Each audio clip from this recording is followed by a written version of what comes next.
Oui, merci. Bonjour à toutes et tous.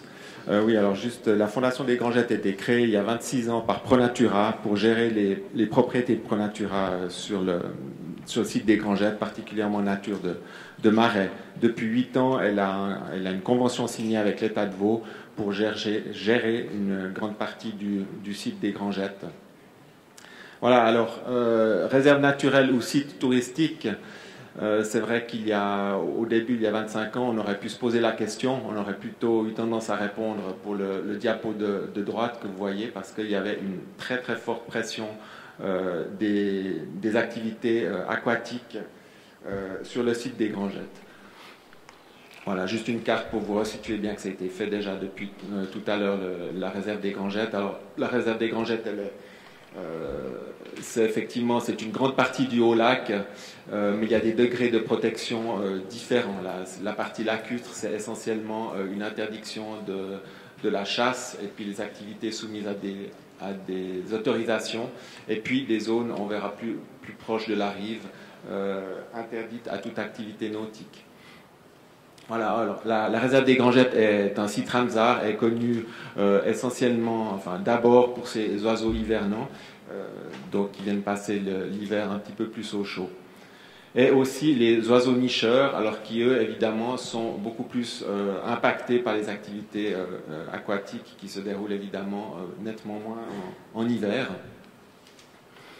Site touristique, alors voilà un petit peu les implications que les conséquences. Enfin, vous voyez ici, à l'époque, il y avait une plage naturiste en pleine réserve, tout à côté de la Roselière, et il y avait même, parce que ça c'est le charme de notre lac Léman, il est tout proche des Alpes, on a un site d'importance européenne qui est le site de Sonchaux-les-Rochers-Nez pour le décollement du vol libre.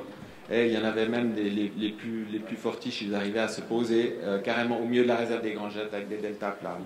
C'est vous montrer un tout petit peu l'impaction qu'il y avait sur cette réserve, en tout cas à l'époque. Et puis évidemment, il y a eu souvent des incendies qui ont été la plupart du temps provoqués, prouvés par des gens qui faisaient des barbecues, etc. Voilà, alors évidemment les activités nautiques. Comment ça a démarré la protection du site des Grangettes? Alors il y a eu un Ramsar, l'inscription des Grangettes en 1990, c'est à ce moment-là que la fondation a été créée. Suite à ça, classification au niveau de la Confédération comme zone d'importance pour les oiseaux d'eau et les oiseaux migrateurs, OROM. Ensuite, il y a eu, bon ça touchait plus la zone terrestre, mais néanmoins lacustre et l'acceptation d'une initiative pour inscrire les marais dans la protection des marais dans la Constitution suisse, en tenue tour moins 87. Suite à ça, la protection déléguée au canton a abouti à une enquête pour un plan d'affectation cantonale. Et fin de la procédure 2005, donc vous voyez beaucoup d'années pour arriver à des mesures concrètes sur le terrain.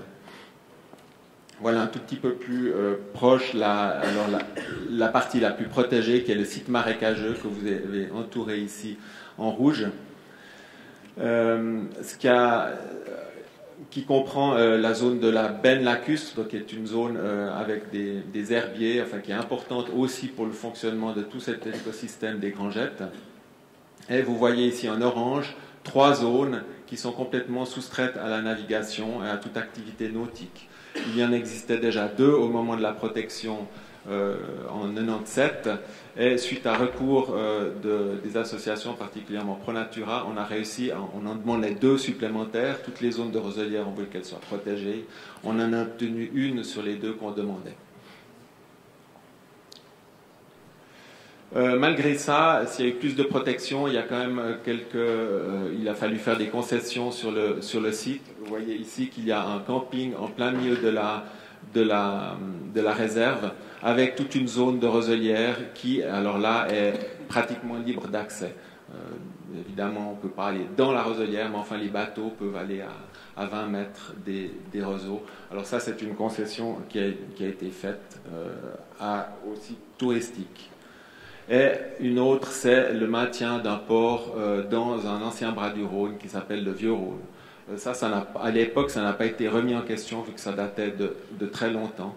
Mais enfin, on pourrait se poser la question si actuellement si c'est une bonne chose. Enfin. Voilà encore une vue du cœur de la réserve des Grangettes. Ici, on distingue le camping. Et puis la nouvelle zone qui a été soustraite à la navigation, c'est toute la zone qui est ici.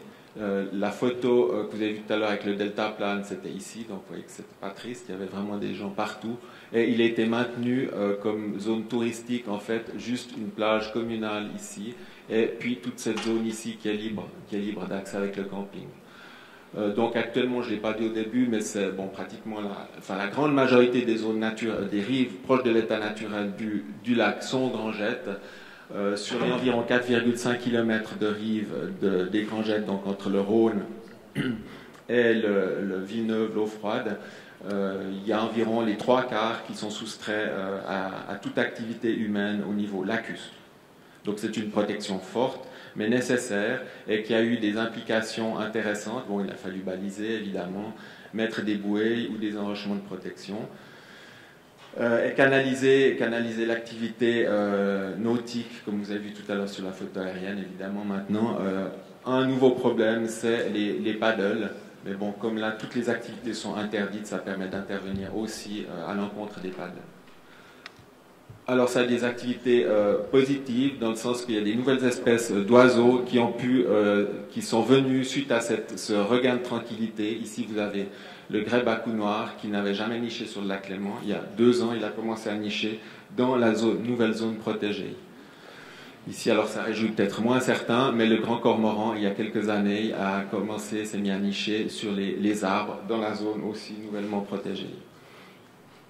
Voilà, il ne s'agissait pas seulement de soustraire à l'activité humaine, mais évidemment, une fois que la tranquillité était assurée, on a essayé de revitaliser encore ce qui pouvait l'être sur la rive des Grangettes.